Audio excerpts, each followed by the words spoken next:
Hey Renegades, Jeremy Burgess, a Detroit market expert and founder of Renegade Detroit Investors, and welcome to another week of The Idea. This is continuing on in the series.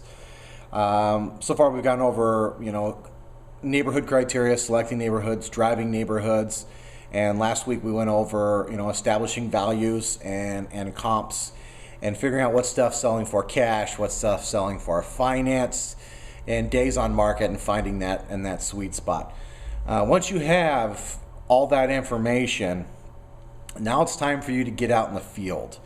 And you need to start looking at as many houses as you can. You're not putting in offers just yet. But you need to get an idea of the general condition of the stock in the neighborhood where you're working.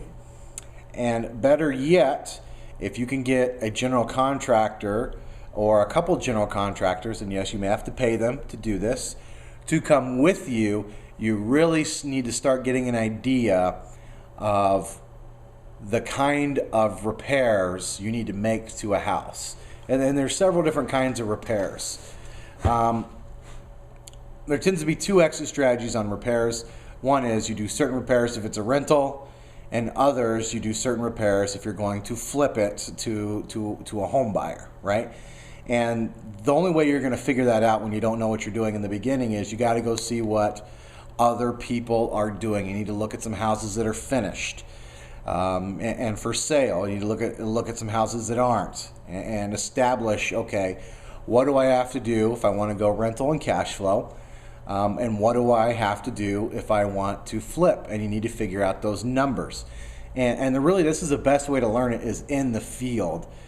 Pictures, I think, are a little too abstract sometimes, and you don't really get a feel for what that is and what that looks like.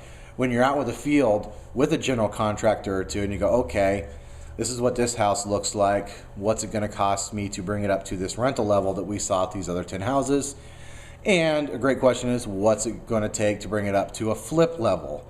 And we saw in these other 10 houses, right? And you'll start collecting some numbers. And this is really important because you need to know what these numbers are, but this goes back again to submitting offers. A lot of people, like, I just can't get my offer accepted. I don't understand why, and there's a lot of potential reasons why, but one of the main ones is generally when you don't know this information, you tend to be too conservative. And while you can get really, really low offers accepted from time to time, when you don't know what you're doing, you can also just blaze this terrible path of destruction where nobody wants to work with you anymore. By 100 offers, they're going, well, what's in this for me? Are you ever going to buy a property? I mean, good grief. I could have sold this property and I wasted all this time and energy and effort.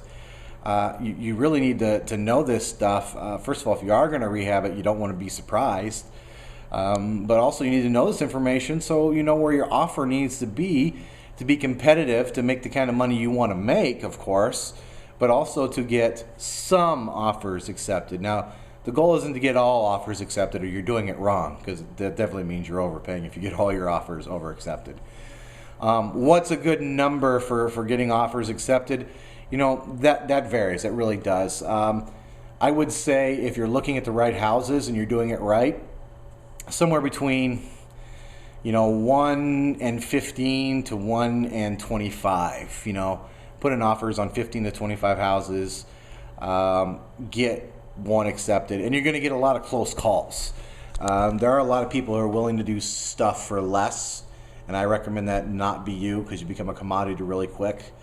But you do have to do some work and look at a lot of houses and submit offers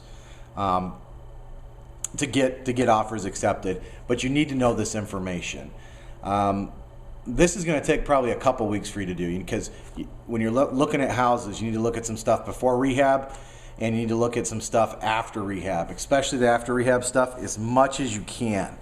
You need to know what level, whether it's a rental or a flip, you need to bring that to, and what's going to cost to bring that house to that level. We'll talk about team building later and general contractors. Just grab somebody reputable, ask a realtor, ask around, ask some investors, go to Rehab meetings to find general contractors. You're not necessarily going to use this person now. I would recommend compensating this person for your time. You're going to get much more honest answers, and people don't work for free. I know I keep reiterating this, but good people charge for their time. I know I do. It doesn't mean that somebody doesn't help somebody out every now and then, but this idea that we're going to make all this money for people in the future, so they should be willing to invest stuff free for now.